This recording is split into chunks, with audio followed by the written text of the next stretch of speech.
Hi guys, welcome back to Hanging Out with Lori. How are you today? I am good. Thank you. Today is the finale for the A to Z Project Pan.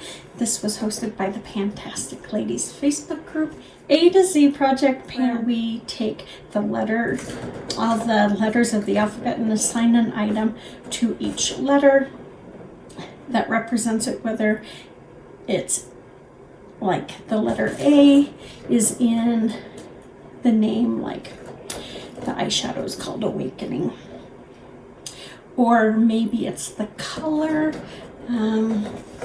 those kinds of things. In the brand name, the item that it is, you get the gist.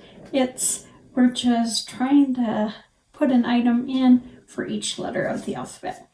I had finished 15 at last update, and I can guarantee you I did not finish all 11 in this last month. Now, one of them I cannot find. I have torn this place apart. And that is my Laura Geller's lip scrub. It was for the letter G. I had quite a bit of product left on that lip scrub, so that we knew was not going to be completed by this update. But it's hard to complete it when you can't find it.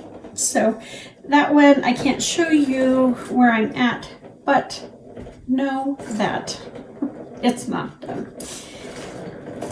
For the letter H, I had my Burt's Bees hand salve. It was this little tin. At last update, I had a bit left, but I needed to get it used because it was starting to go bad. I did. I finished it, as you can see, on the 29th of December. For the letter S, I brought in my L'Occitane Shea Butter, which I would have had done a long time ago had I not mixed it with a broken lipstick. Once I did that, it really slowed down my progress, but I do have, a bit of use on there. For the letter M, I brought in my Bite Beauty Multi-Stick in the shade Mascarpone. I have used this all year as a cream blush. This was practically brand new when I brought it in, and I lost the sheet that had everything measured out on, so I can't show you that. But I can tell you I had used it a handful of times, maybe. My goal was to get down to the letter B, which is right here, and I'm actually at the second line, the middle line of the B, which totally excites me. For some reason, I didn't wear it today. I don't know why, but I've been using it as a cream blush all year long. I've enjoyed it. I didn't ever use it on my eyes. I don't like it there, but I did like it as a lipstick once in a blue moon. So that's the shade. I am kind of sad to see this go because I have enjoyed it, but now I will move on to, another cream blush that's in my collection, or cream blushes. I don't have very many, so yeah. So that one didn't get completed, but it actually hit my goal, which was to get to the B, so I'm calling that a success. For the letter Q, I brought in my Coastal Scents Hot Pot in Sequest. It is just this beautiful light icy blue. I mean, you can see that I didn't get it done. I do have a dip. I never hit a pan.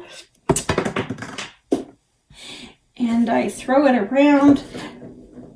But this color was a very hard color for me to use. So while this is not a success, I'm glad it is time for it to be retired. I do like it. I just can't wear it on its own. It's just too icy for me. So I would pair it with the eyeshadow I brought in for the letter T, which was my Coastal Scents Hot Pot in Deep Teal. This one has a bigger dip than Sequest because I can wear this one on my own where I can't Sequest. But I don't have pan on this one either.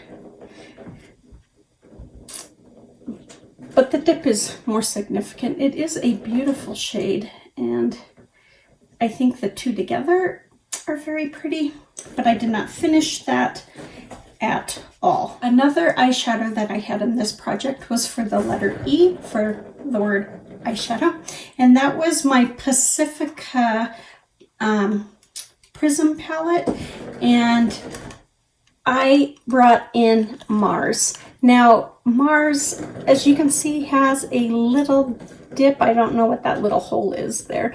It has a little dip, but I kind of like forgot Mars was in this project because I would like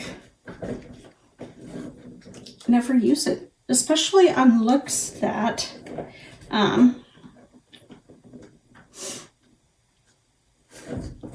that it would have really complemented. So Mars was a big fat failure. Now you can see that spaced out in Prism, the other two that I was working on are no longer in here. And that's because Lori decided to depot them and mix them together because that's how I used them.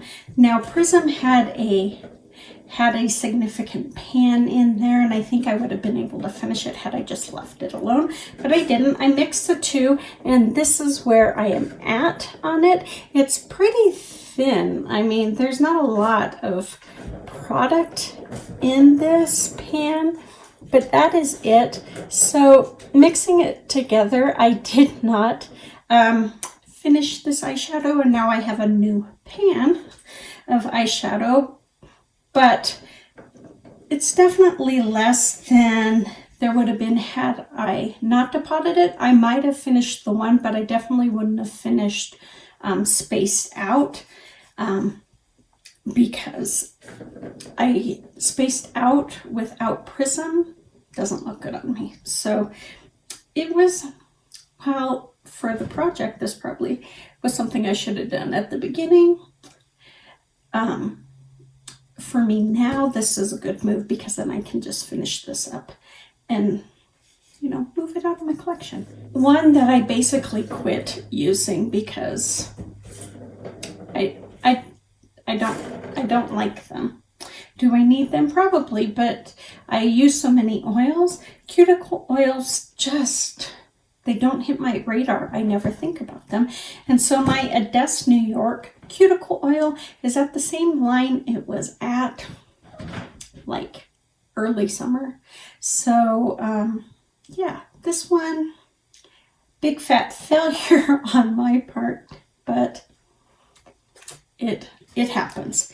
Now my Urban Decay all-nighter setting spray I finished on the 15th of December. I am glad this setting spray is done because I have so many setting sprays that I need to use. So I am glad this is done. So that is all. Out of 26, I finished 17 items.